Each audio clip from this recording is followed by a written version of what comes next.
What's his name? Jason Warda. That's his foundation.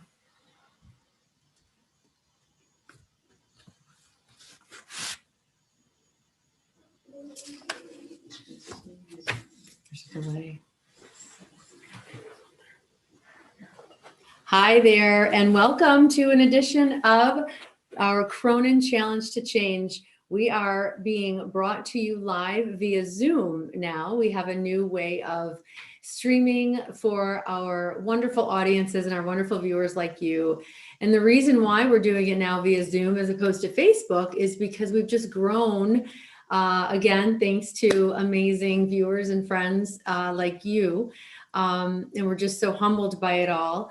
But because of the many challenges with Facebook, we decided to try an optional way, although we are still going to be streaming and posting things live on Facebook. And we also have our YouTube channel and other social media platforms as well. And so, as you all know, I love bringing amazing guests within our own communities to you for information, knowledge, and advice and words of wisdom. And during this pandemic, we've seen our share of challenges.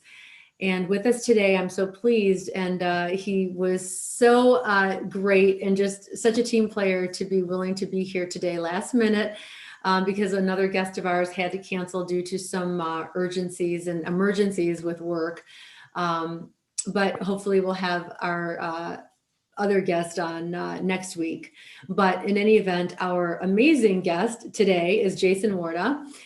He is an entrepreneur and a business owner in Fenton, Michigan. He is the proud owner of amazing restaurants. And I know the restaurant owners and the restaurant industry has seen such a change in their landscape because of COVID and because of the orders that have been implemented and in place. And again, now this second phase of shutdowns. And so I want to bring so many questions to Jason and just ask a lot about his background. And I welcome you all viewers to please chime in. You know how to contact me through my phone, as well as through the law firm information email, as you always have. So again, Jason, welcome today. Thank you for being here. And thank you again for being spontaneous and willing and just an eager participant today. No problem. Thank you for having me on. Exciting. I'm glad I could help. So Jason, where are you right now? I'm actually at my meat market right now. Had a situation with our bread baker couldn't make it in today, so I had to come in and cook the buns. So wow, you're a man of all talents. So, you know, I know that you are obviously an amazing entrepreneur. You own 3 restaurants, I believe, in Fenton. Is that correct? Well, technically one's just a bar, but yeah, 3 bar grill kind of. Would you like to share with our viewers what they are and where they're located? Sure. So I have, they're all in Fenton. I have the Barn, which is a bar and grill, like a sports bar. I have a place, Fenton Pub, which is like just a local watering hole. We barely, we have French bread pizzas, but really no food, mainly just a bar. And then I have a place called the Panema Lakeside Lodge, which is a waterfront restaurant bar on Lake Panema. And then I just recently opened up a butcher shop called the Fenton Meat Market. Oh, wow. When did you open that up? November 11th was our opening day. Of this past year? Correct. During the pandemic? Well, it's kind of the pandemic is what sparked the idea, honestly. Back in the original shutdown, April-ish, I think when the stay-at-home order got extended the 3rd time, I had pretty much reached my wit's end and was really frustrated. I went home that day and was very bitter, and my wife and oldest daughter made the comment of, we should go on vacation. And I said, you know what, you're right, go pack your bags and let's go. And they thought I was joking, but within 2 hours we were in the car driving south. And we didn't really know where we were going until around Cincinnati. We found out that Georgia was open. So we went down to Savannah and spent 5 days there and kind of recharged our batteries. And it made me realize that I had all my eggs in one basket with 3 bars, and I needed something that was essential in today's world. So Fenton doesn't have, we've never had like a hometown butcher shop, or I shouldn't say never, but it's been a long time. So I decided to get that going so I would at least have something if a shutdown ever occurred again. I didn't expect it to be so soon, but fortunately it's here, so I can at least have some income coming in right now. Right. Well, you know what, Jason, that is just one example of how you took a challenge and really turned it into a triumph. I mean, had you not been faced with the adversity, you obviously with the pandemic and everything, it's been so hard. But I love that you took the challenge and you turned it into something positive for you and your family and other employees as well, I'm sure. Yeah, I mean that's the hard part with 4 businesses now. I'm responsible for, depending on the season, anywhere from 50 to 120 other families that rely on me to help them pay their bills and pursue their goals. So I think that's where the added stress comes on, of not just how am I personally going to support my family, but how am I going to take care of all the other families that depend on me as well. Yeah. And I mean, I know as a business owner, I feel that as well. It is that I think has been the biggest stress, or stressor, I should say, throughout all of this, as the one responsible for putting, food, so to speak, on the table of all of our employees and their families, and making sure they're protected and safe and taken care of. That's a lot to bear. That's a big burden. As an owner of the bars that you have, so you're technically not really in the restaurant industry, or are you? Would you be considered that if For sure. petitioning? Okay. Yeah. So for petitioning, have you been a part of any of the petitions that have gone before the state? I mean, I've been supportive. There was a few different things that have come through, some different, things that we signed about repealing the law that was kind of letting the governor keep reissuing new orders. And then there was a petition that went around to support us reopening last week that we were supporting. But it's a tricky situation, because as much as my personal beliefs aside, you know what I mean, even if I personally don't agree with the rules that are being set before us, we're powerless. We're an industry that is completely governed by the state. So I know a few of my fellow restaurant colleagues kind of took the chance and said, well, we're going to open and defy these orders. And then, they take their liquor licenses away, they take their food licenses away. And, it's a huge risk, especially for me, because it's not just one place. They could attach that same process to all of my businesses, because if I'm found guilty of a felony, they can pull all my liquor licenses, not just the license in question. So it just ends up being a huge gamble, and it's just not worth the risk. But on the same note, it's like, I had to tell all my employees that they're not going to have jobs the 3 weeks before Christmas, and to take care of their kids. Yeah, it's tough. And, I know I was going to ask you, Jason, about the Liquor Control Commission, because I know, obviously that's another form or another arm, a branch of our government, another agency that issues rules and regulations and sanctions if you don't comply.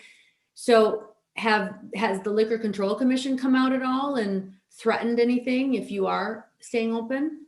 So we'll rewind a little bit. Obviously, in March, I was on board with everybody else. I didn't know what was going on. And although I was scared, I did not support the decision to close us down. I mean, they were closing everything down. And, I was scared. I didn't know what the right path was. So I think we willingly all complied. We're going to close down for 2 weeks. Right. We're going to help workers out and help flatten the curve. That was the narrative at the time. And as time went by, it seemed like it was becoming more and more about other things other than what was being said to us. And it got more and more frustrating with all the businesses being closed. But at that point, because everything was closed, there was there was confidence of help coming. You know, they can't shut down their entire nation and not somehow figure out a way to help everyone. So once the PPP loans and the CARES Act came through, you know, it was a big sigh of relief because it's like, okay, here's money coming in that we know we will be able to get reopened and survive this wave. Obviously, I think it was June 8th, we were allowed to reopen, which came with its own set of challenges for us personally, because now on June 8th, I had to open 3 businesses in one day, you know, and it was an unbelievable amount of work, and just because we've been shut down long enough that everything needed to be cleaned and restocked and organized, which we did a couple days leading up, but we didn't get a lot of warning to say that, hey, in 2 weeks, you're actually going to be able to open this day. No, and that was the trouble. I mean, she would almost issue the order either the day before, and we were all kind of waiting on pins and needles. What, you know, well, obviously in the fall, in the spring, and then summer, you know, every 2 weeks, then every 2 weeks, then every, you know, right. It was the same thing. Yeah. It's hard to plan anything. So Right. what did you do? Did you have to bring back all of your workers on that day? Well, then that was a whole nother challenge that we struggled with, because we had people that were making $900 a week, you know, Right. and for a server or a bartender, they get more in cash working their shifts. So we didn't really have a hard time in front of the house people to come back. But some of my kitchen dishwashers, lower level cooks that were, you know, fry cooks and things like that, you know, that was more money than they were making. So So just for our viewers, they're making more on unemployment, correct. the Yeah. benefits than, right. It's Well, true. $1 an hour, you know, working 30 hours a week, while they're sitting at home making $900 a week. It's like, how do I, and the only leverage I had was, hey, so in July, that money's going to stop. And at that point, I'm going to have a staff hired. So I don't know that I'll have a position for you anymore if you don't take it now. So that worked with a lot of them, but we were still incredibly short staffed because some people were scared to come back to work because they didn't feel comfortable with COVID. And other people just were happy making the money they were making, not having to work. Right. So yeah, it's the system itself perpetuates complacency, and you know, it's tough. But yet I can understand why they wanted to supplement or to offer these, you know, assistances to these people, but it's to every, you know, to the people that lost their jobs or were furloughed or whatever, unemployed. Those benefits are very, very helpful to put food on those tables, but then it's difficult when things resume. So now what are you doing now? Well, so the other big problem we had was one of my restaurants is a seasonal lakeside restaurant. So usually like April, we'll start, you know, 50, 60 people because it gets crazy busy during the summer. But now it's like, okay, June 8th, you're going to open up. We haven't had any time to train and prepare and hire all these people. So we were on like a hiring madness for a week. Mm-hmm. And then we opened June 8th and we're instantly busy. We don't have any spring to kind of get those people to learn how it works before we get too busy. Right. We're just day one on the water. And so I've got, you know, staff that are frustrated because they're not properly trained. You know, customers that are frustrated because things aren't going the way that they should be going. So it just created a whirlwind of problems at that time. And, you know, it took us till late July to get settled in, you know, and finally get enough people hired to cover the business. I mean, we were doing, you know, 50, 60% of our business on 20% of our staff. So I had people working long hours, long days, stressed out, you know, and me trying to balance everybody. I mean, I worked more this summer than I have in years just because we were always short. I was in washing dishes. I was in the kitchen cooking. I was, you know, doing You're all a baker today. Right. Yeah. It was a hard summer, to say the least. Yeah. And then you took the leap of faith and to open up your butcher shop. Can you tell us a little bit about that and the name of your store? So it's just called the Fenton Meat Market. It's just a simple little butcher shop. We've got deli sandwiches and, you know, little kind of unique grocery stuff, but mainly just higher quality cuts of meat, like choice and up, choice prime, wagyu, stuff that, you know, you don't get at the regular grocery store. I mean, in Fenton, we only have a couple options. We've got 2 VG stores here. We've got a Walmart, and that's kind of it for meat, or those types of steaks and chickens and chops and things like that. So I knew that there was a need for it. It was just kind of a challenging time, but I also knew if things went south again, that having some income coming in would be nice. I honestly didn't ever think it was going to happen again, to be honest. Right. So soon. Once we were open again, we would have kind of learned our lesson that it didn't really help any, and why would we do it again?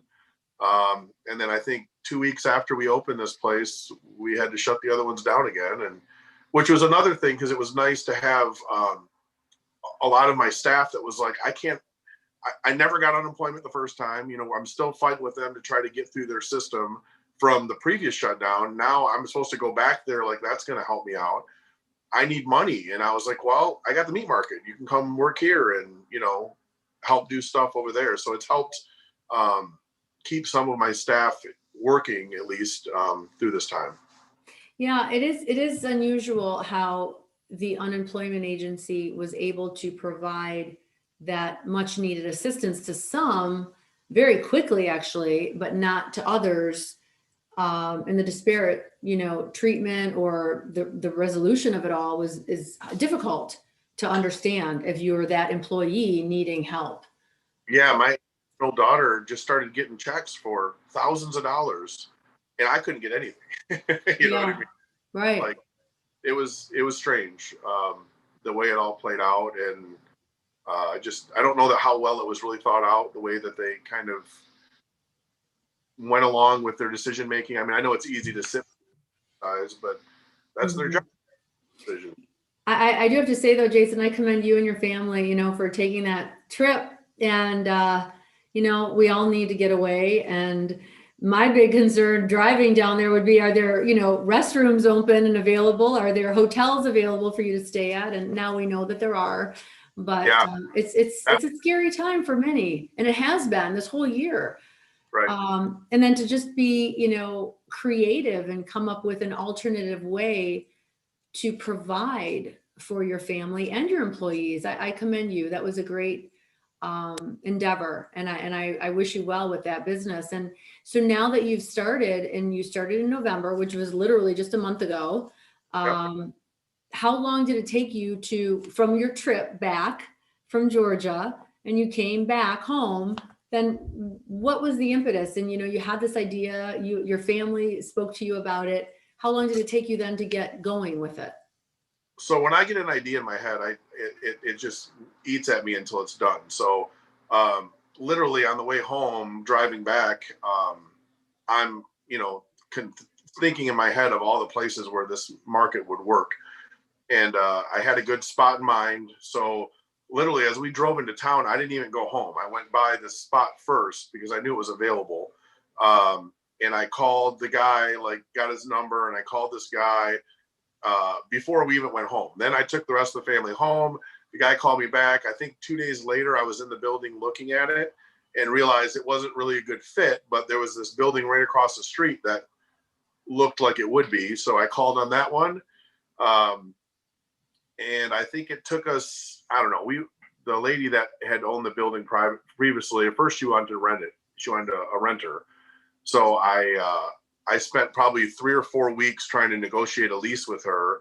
And then she decided she didn't want to lease it. She wanted to sell it. So I had to kind of reevaluate everything that I was doing, because I hadn't really planned on that kind of a budget and or investor on the project, and then started working on a purchase agreement. And that took a couple months, maybe. So in September, mid-September, we closed on the building, and it took me 6 weeks to build it out from there to open. That's fantastic. I mean, that's warp speed, and that's amazing, actually. And then to find suppliers, were you using the same suppliers as you did for some of your, bars? Was coming from I use Cisco for a lot of all my other stuff. I've got a good relationship with them. But there was a lot of design changes as we went along. Like, we had originally planned on using one brand of coolers, and after we ordered them, we found out that they were on back order because of COVID. So we had to switch to a different brand, which was a little different size. So we had to change, this fitting here. And so there was a lot of shuffling and juggling going on to make it work. My rush was I wanted to get open before Thanksgiving to get some of that holiday orders for turkeys and things like that, which was my big push. But yeah, it was definitely, even the building inspector, he said, "Guy, when you told me your opening date plan," he's like, "I thought you were crazy. I can't believe you made it." And it was one of those things where I had this date in my mind of when I wanted to open, and I kept waiting for that nail to come down that was going to be like, it's not going to happen. And every time something come up, I found a solution around it. And at one point it just was like, all right, this is actually going to happen. That's awesome. See, that just, once again, just shows that it takes a, stick-to-itiveness and just your tenacity and perseverance, and you made it happen. And I think that's awesome. And I really want our viewers to get a lesson out of all this, that you can make, lemonade out of lemons, and you have.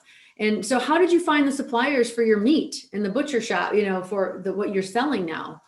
So far, my long-term goal is I want to have some locally sourced meat, and the building that we have, it's a cobblestone building with like a carport out in front. It used to be an old gas station back in the day. But in the spring, I want to make that like a little farmer's market on the weekends where I can get locally sourced produce and, local farmers bringing some of their stuff to sell and booths out in front. But obviously this time of year, we were just trying to see what we could get local along with higher quality stuff. So Cisco's never had a shortage of meat because they're a restaurant supplier. Okay. And what happened when we got shut down last time, I mean, I turned my other restaurant, the Barn, into like a little grocery store because we were able to get toilet paper and cleaning supplies and ground beef, and all the people were panicking buying at the grocery stores. Our restaurant supplier had abundance of them because all the restaurants were closed down. So we never really had a problem getting that stuff from them. What I'm having a hard time getting is locally sourced stuff. So like I contacted a local chicken farmer to get like local chickens and, farm fresh eggs. And they had a whole situation with, the chickens, pigs, cows, all that are local, where during COVID, they couldn't send these animals to be processed. So some of them were just killing them off because they couldn't afford to feed the animals. Right. Because they slaughter them and get their profit out of them. So they were just killing them to cut their losses, but they weren't breeding animals at that time. So fast forward a little bit, now, okay, we're getting back into the swing of things. So in October, I'm calling them like, hey, I'd like to get some farm fresh eggs. I'd like to buy so many chickens a week, fresh stuff, free range, all this thing. And they're like, our chickens aren't ready yet. Like they won't be ready till mid-January because we had a whole 4-month period where we weren't raising, we weren't breeding chickens. The same with the pig farmer I had found, and a local beef farmer. All of them were just like, we're a few months away from having any inventory to sell you. Wow. So getting the locally sourced stuff has been challenging, but the USA stuff, the United States beef has been fine to get. Okay. And are you busy now? Have people been, coming and patroning your store? Yeah, we've been very steady. I think we're doing above what I expected to do at this time. That's great. Did a soft open. I didn't do any advertising. Our road sign isn't even done yet. So that was the one thing that I couldn't get done in time, but we just put a temporary sign out there for now. And, it's given us an opportunity to get people trained before we get too busy. I'm imagining once spring comes and the warmer weather and start doing the farmer's market, I think that'll probably be when it gets a lot busier. I've noticed that most restaurants that originally had a takeout business are doing pretty well now, through the pandemic, like a lot of the fast food restaurants, obviously, there's lines out the street for Starbucks and Culver's and McDonald's, Taco Bell, etc. Some are not doing as well, depending on the location. Right. But then other restaurants like the Chinese food restaurants and, Thai food restaurants and other, similar style restaurants are doing well.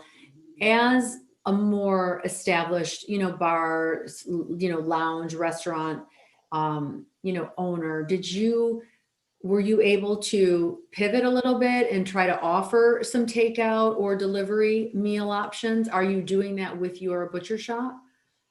So the barn, right after we shut down, I took a few days to kind of get our bearings, and we did open up for takeout, and it to be honest wasn't even worth doing. We're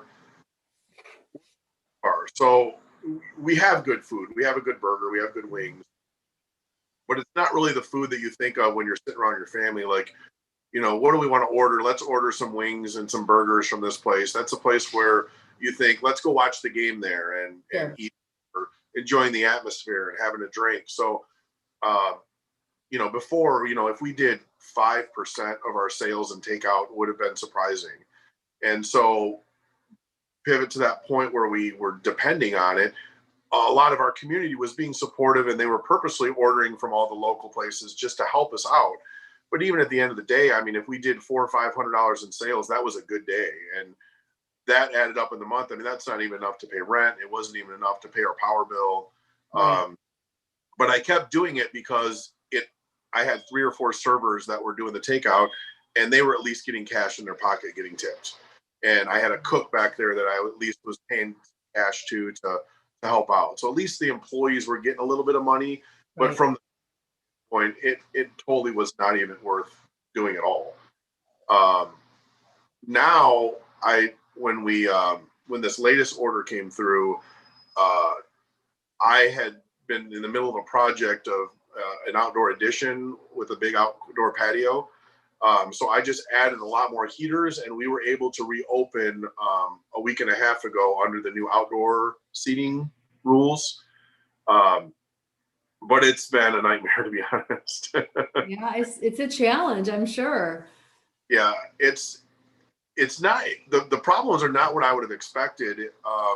It's hard to keep an outdoor area warm. I mean, at this time of year, we're in Michigan. The fact that to allow outdoor seating seems ridiculous, but we have no choice but to force ourselves to try to make it work. And originally it was, okay, well, we'll just put tents up. Well, no, the tents can't have more than 3 sides, or one side covered, and they have to be 3 sides open. And it's just not comfortable to be outside in that type of weather. And I was fortunate enough to have a setup where we could make it work. So we ended up being relatively busy this past week and a half with people coming in.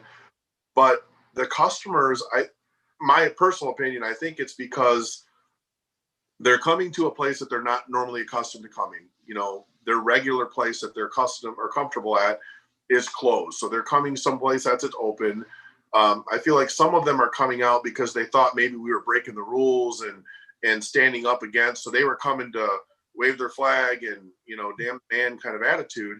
But we're not doing that. We're following the rules. So you got to wear your mask. You can't sit more than 6 people at a table. You can't congregate. And I think people are getting frustrated because they don't want to wear a mask. They don't want to listen to all the rules. They're irritated because they're not in their comfort zone. They're in a different place. They had to wait, to get in there. They're cold, and they're just mean and angry and yelling at my staff. I mean, I have servers that are literally crying every shift because of the way they're being treated. And so, we're trying to manage that. And, we had to call the cops a couple times over the weekend just because you get a customer that's treating our staff poorly. So we ask them to leave, and then they cause a scene and want to fight. And those are the parts I didn't expect. I thought people would be so appreciative, like, thank you for being open. Thank you for giving us an option. But it's almost backfired. And it's I got people that don't want to work anymore because the way they're being treated. Granted, they're happy that they're one of the few servers that are making money right now before Christmas, but it's coming at a huge cost to them mentally and emotionally. Jason, it's interesting that you say that because I've noticed that too. People in random places, whether it's grocery stores or gas stations or just driving around, or even your office, people are very hostile, and they're so rude. It's like almost that road rage feeling, but times 10. And I have to believe it's because people are so up to here with all of the stress and anxiety, and they're just taking it out on everybody out there. And they have to realize, take a breath, take a deep breath. Don't let your emotions get the better of you, because it's not fair to the person, the receiving, receiving your treatment of them. Right. They didn't do anything to you. They don't deserve this. Your poor wait staff, they're just trying to do their job and, help help the people coming to their establishment. And they don't deserve that treatment at all. And I tell people, just, take a deep breath before you react or act out. It's not about that thing that you're faced with in that moment. It's about the things that happened 10, times earlier. And Right. It's really unfortunate. And I think people are not really understanding the level, the depth of the emotional and mental just pressure and turmoil that this pandemic has had on them. Well, and you only can push people so far before everybody has their breaking point. And Mhm. very calm person. It takes a lot to get me upset or worked up or lose my cool. And I've been there, a few times where there's so many things that don't make sense. And, if things don't make sense, it's hard to accept them. And I think it's coming to a point where you keep pushing people so far, and they're breaking now. And I think we're seeing that. Right.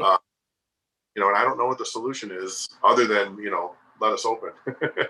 Well, you're right, Jason. A lot of things don't make sense. And when I talk to people in the medical community, so to speak, or, people that have recorded the losses from COVID from the hospitals, or sick people that have gone to the hospital, or pregnant women who have delivered babies during this pandemic. It's interesting. I hear a lot of things, and to me, some very, very suspicious behavior, whether it's to receive those monies from the hospital, from the aid, all the different things that have come into play. And, we saw for a long time how the election, affected all of this, and the media, and we just want facts. Like you said, we're not stupid. We are a society that typically is well informed, and just please give us the facts. That's all we want.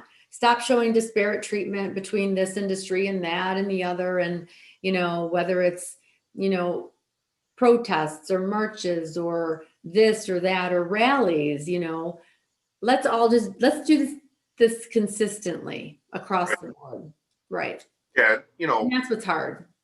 Like I said, I had over 200 employees that worked for me from June 8th until the next shutdown. And, restaurant industry, turnover, all that sort of thing. Easily had 200 faces that I employed. And during that time, I had one confirmed case of COVID out of all my staff. And it's like, now you're going to tell us that we have to shut down again. But how can we possibly be the problem? If the restaurant business was such an issue, then why didn't we see a huge drop in cases the last time we shut down, or even this time that we shut down? We're going to be willing to make the sacrifices as the restaurant community. Then you should at least have pretty solid proof that it's helping. And I think that's where the frustration comes, is it doesn't look like anything that we're doing has changed the path of this virus whatsoever. Like, as humans, the virus has gone along its path and we've had zero effect on it. Mm-hmm. But, and I'm sure you and I could talk hours about, our beliefs and why this is happening. But at the end of the day, it's frustrating that, the last turn, gyms were the problem, or gyms closed for months after everybody else was open because they were the biggest concern. Well, now gyms didn't get shut down at all. They're totally accepted now, but back to it's restaurants' faults again. And there's no rhyme or reason for it. And it makes me wonder all the time, like, if this is really about what they're saying, or is it politically motivated? And I know there's people that will shun me just for saying that, but it's, from our perspective, it's hard to see how we're the problem, and why isn't there a way after 8 months that you can figure out for us to be able to make a living and take care of our employees, and be safe. Like, there's got to be an answer somewhere. Well, I think, Jason, they were saying it's the patrons that come, and especially, they fraternize and they don't continue with the social distancing. And they were saying that young people, particularly college-aged kids and, those in their 20s and 30s were going and partying and then spreading the virus. Whether they didn't really feel the effects of it so much as spreading it to those that are more vulnerable, Right. and the more compromised. And I think that's why the industry as a whole has been shut down. Right. That's what they've told us anyway. I mean, Right. that's what they say, right? But all that really happens is those 20-year-old kids, those 22-year-old college kids, they haven't stopped partying. They just stopped at the bar. Right. Instead of a bar that's at limited capacity and trying to manage masks and social distancing, they're all piling into a 1,000 square foot apartment, and partying there. So well, there's Jay there. We love to see your face. back when, my one place, it's just a bar, we got to open for a month, and then in July she closed down the bars because we didn't sell food. So that was a whole other thing. We got closed back down again, and all that happened is we were the only bar in Fenton that doesn't serve food. So all you did was take the people that were supposed to be coming into my place, and they just went to another bar. So instead of having, a crowd of 50, they're going to have a crowd of 75. It just made the problem worse.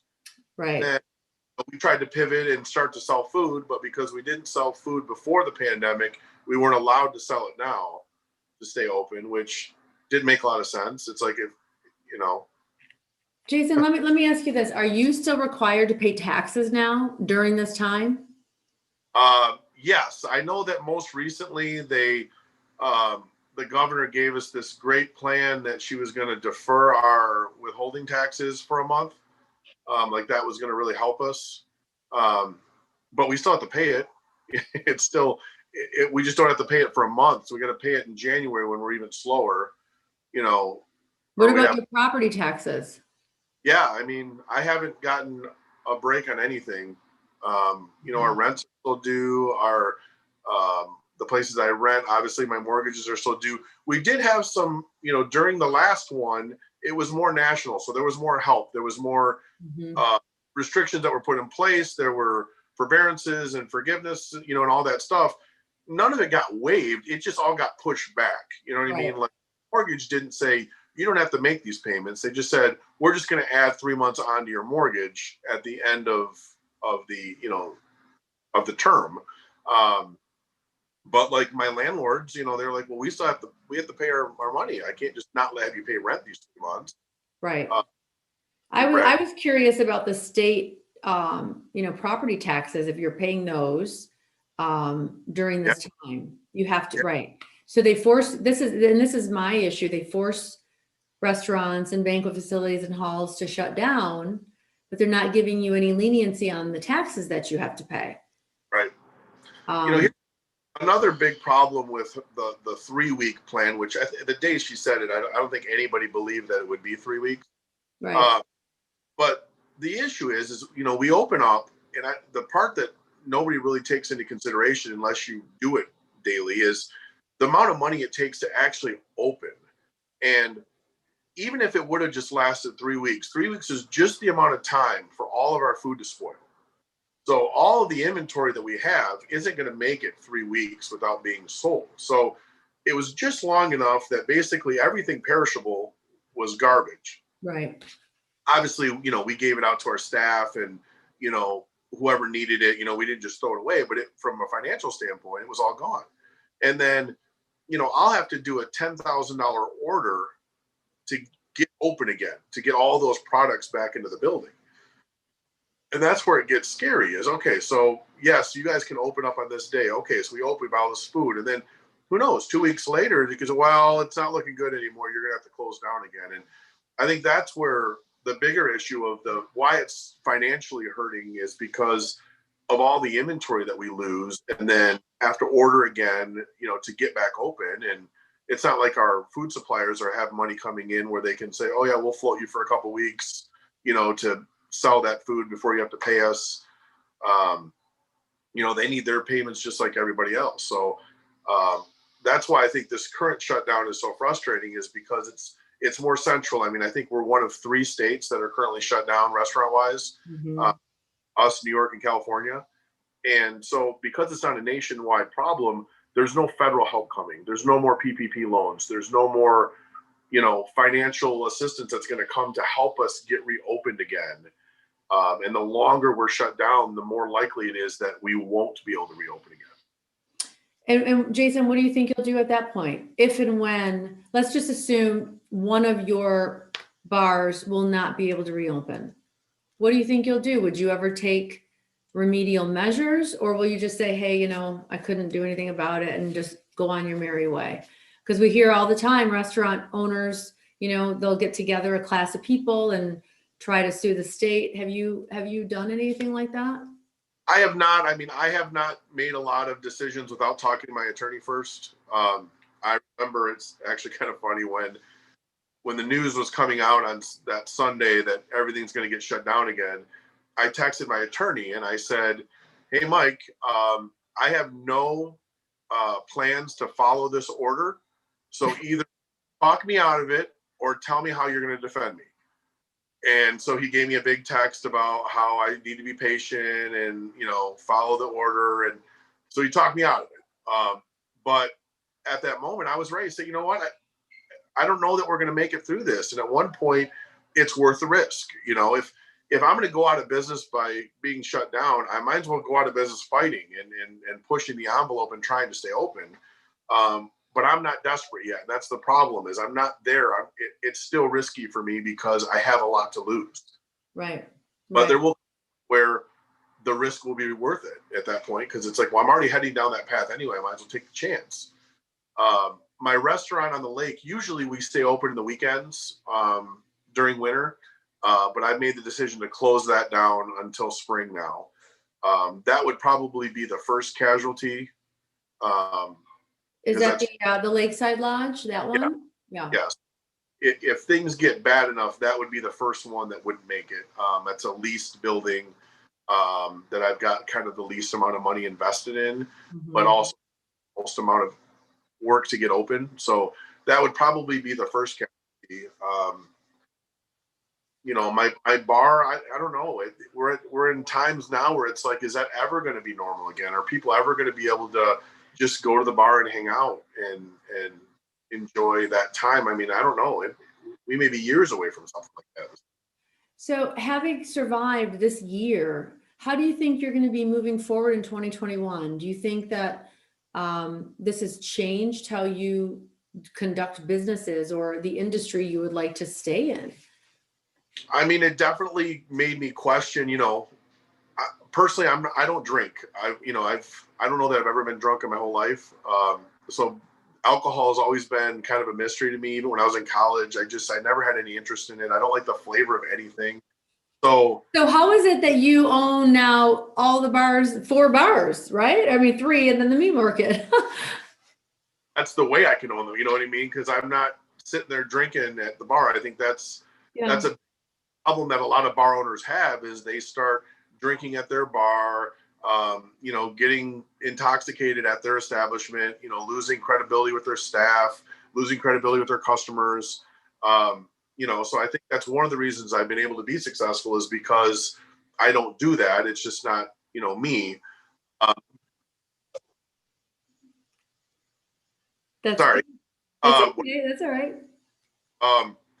So back to what you were saying, though, I think that going into the bar business, I always had this mentality of, no matter what recessions happen, no matter how bad the economy gets, people are always going to need to eat and people are always going to want to drink.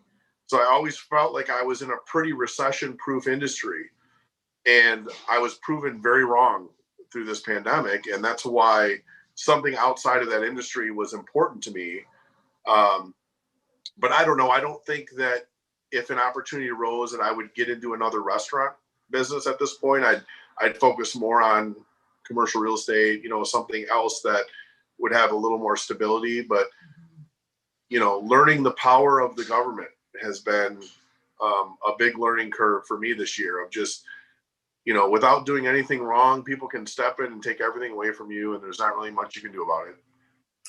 I think that that's the key for all of us, the power of the government. And, these separate agencies have gotten so strong.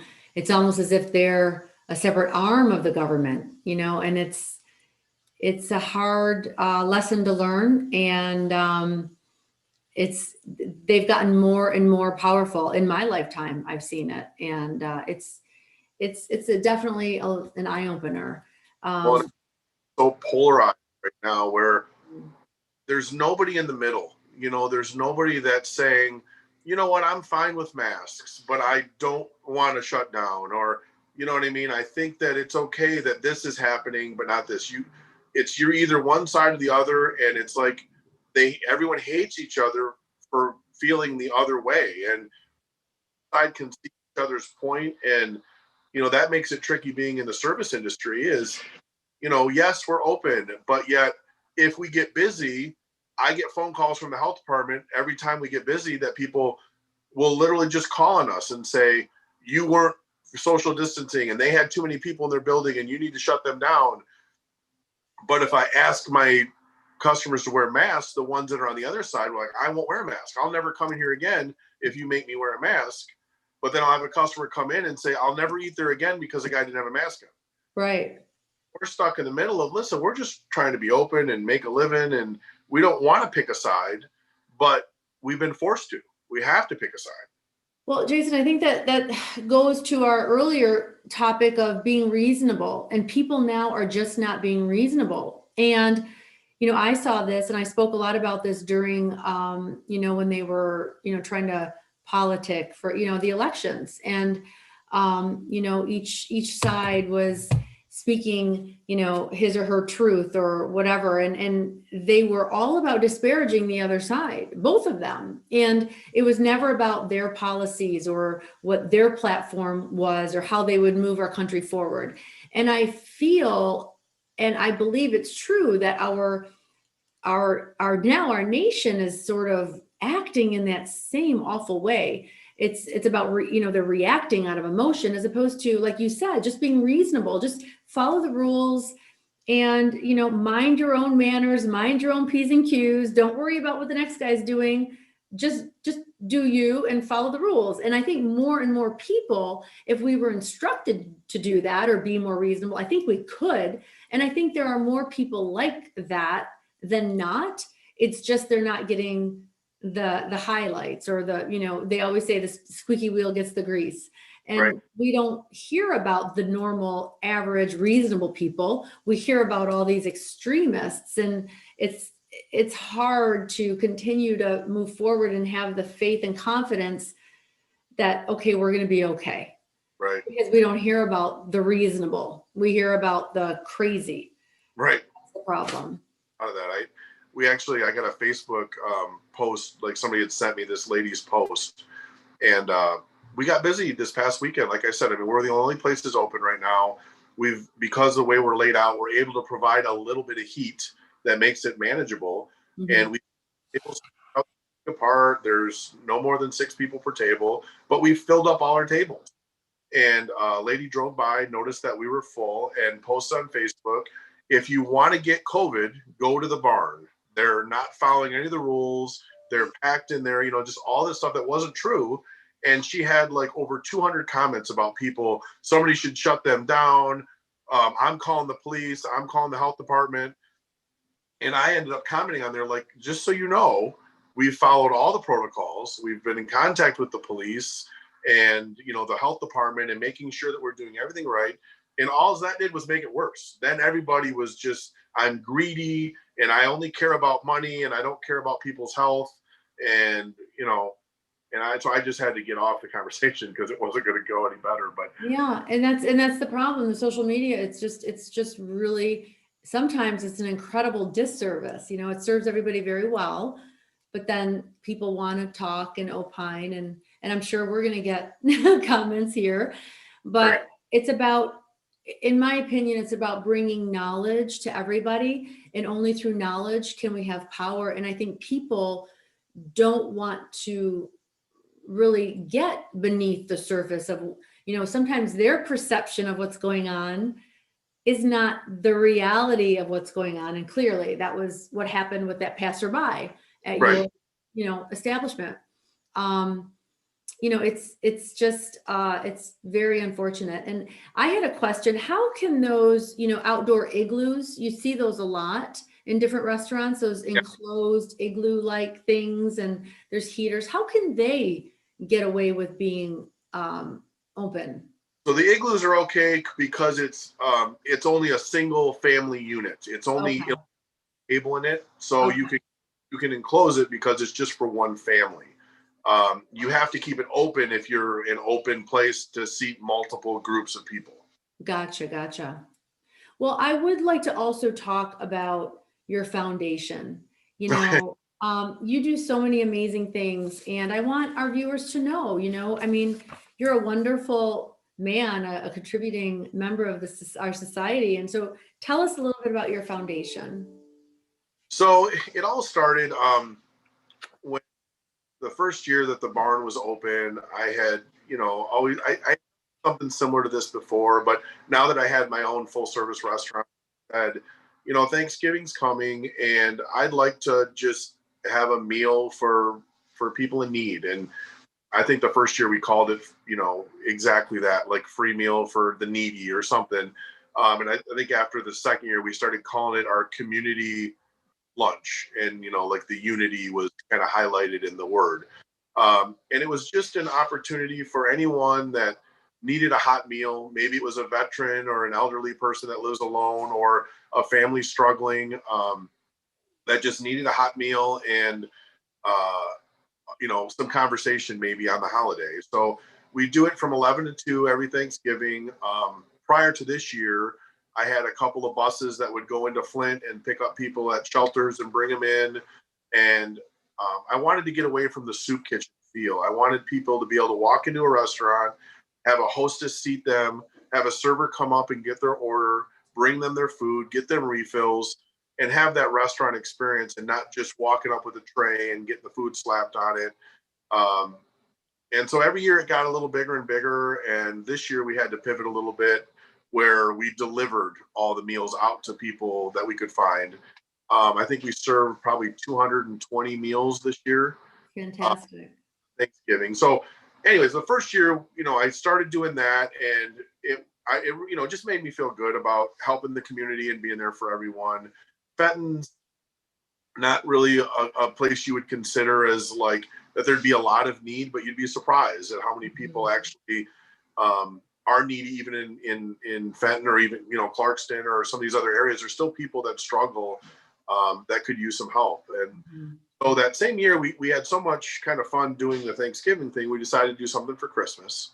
And the first year, our local children's home, Whaley in Flint, for foster kids, we did a thing where we got all the kids at Whaley bikes.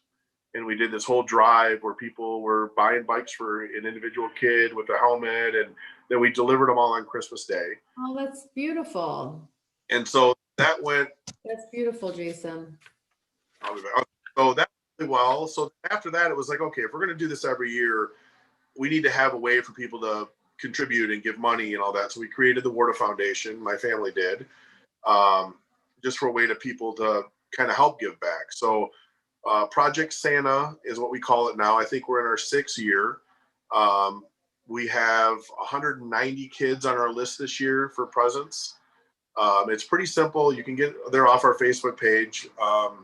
Any of our restaurants' Facebook page has a link to it.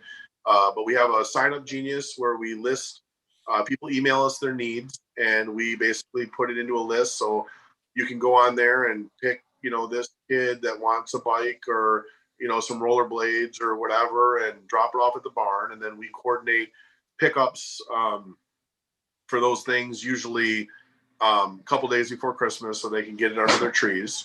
And then I usually on Christmas Day, me and my family, we deliver all the stuff to Whaley that we get for them every year.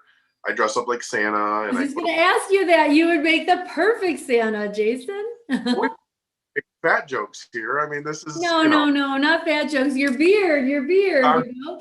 It's like but you don't need any right, fake beard. yeah, So do that on Christmas Day. We'll deliver stuff to Whately and a couple other families that couldn't get a ride out or whatever. We'll deliver those out.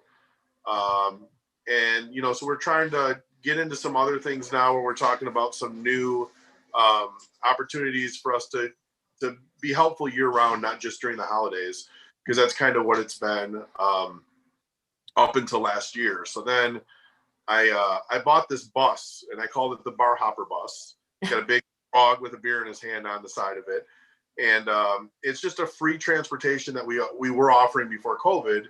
Um, we have a unique situation of owning 3 bars in one town. I mean, every one of my bars is a mile apart from each other. And so I created this bus to kind of help eliminate some of the drinking and driving going on in town. mhm. So free, it runs on the weekends, and we have a couple other bars that kind of contribute to helping the bus run. And it just kind of is a bar hopper bus that's always free for people to try to eliminate how much they're drinking and hopping from bar to bar to bar. And that's another thing that's, kind of provided or funded through the Warda Foundation. And yeah, we got a couple more things kind of in the works to get it going, but it's always been big to me. I mean, I truly consider myself, I'm an entitled man. I was raised, by a good family. My parents are still together. I've been very fortunate in everything that I've been given in my life. Obviously, I've worked very hard to keep going, but for me, I was definitely an advantaged kid, and I feel like it's my obligation to give back to those that are struggling and try to help them get a leg up to get their lives moving forward.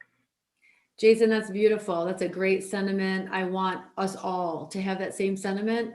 And I believe that it helps the person giving more than sometimes the recipient Oh, of yeah. that gift. And, serving others is really how we can help ourselves and how we can help get out of our funks. And I highly encourage so many of us, especially now during the pandemic, serve others, find the beauty in our lives. And they always say to be grateful, because gratitude can take up the space where you might want to be negative or have these ugly, awful thoughts or reactions or lash out at someone else. And I think the more we are kind to one another, and again manage our P's and Q's, I think it will be a much better really society and community for all of us.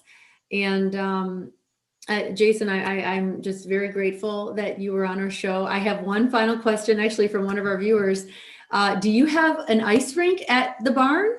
I do. So, I've been a hockey player my whole life, so it's always been something that was important to me. And one of the benefits of being an entrepreneur is I can try anything I want to do. And I had been building rinks in my backyard for years. And when I opened the barn, I built. We tore out a bunch of the parking lot and put in 2 sand volleyball courts. Oh, Uh, like awesome. all in the summer.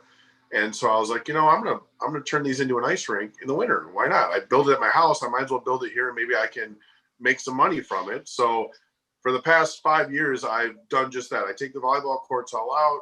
I put a big tarp down. I flood it, and I just hope for good weather. And um, unfortunately, winters in Michigan have not been very good for making ice lately. So I always had this dream of getting a refrigerated system so I could have ice regardless of weather.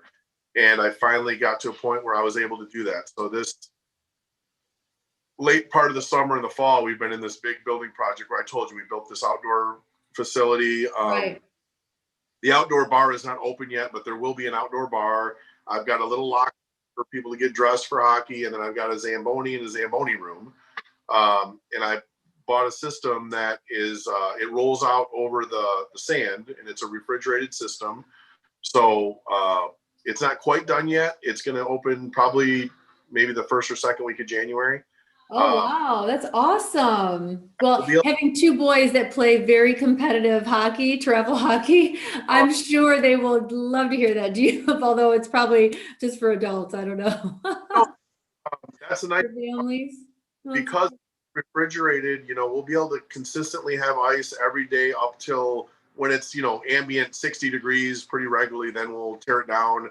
It's all portable, roll up and turn back to volleyball. But we should be able to have ice probably at least through March, maybe a little bit of April. And I plan on doing, kids tournaments on the weekends. The size of the rink is for like 3-on-3 hockey. It's a 60 by 80.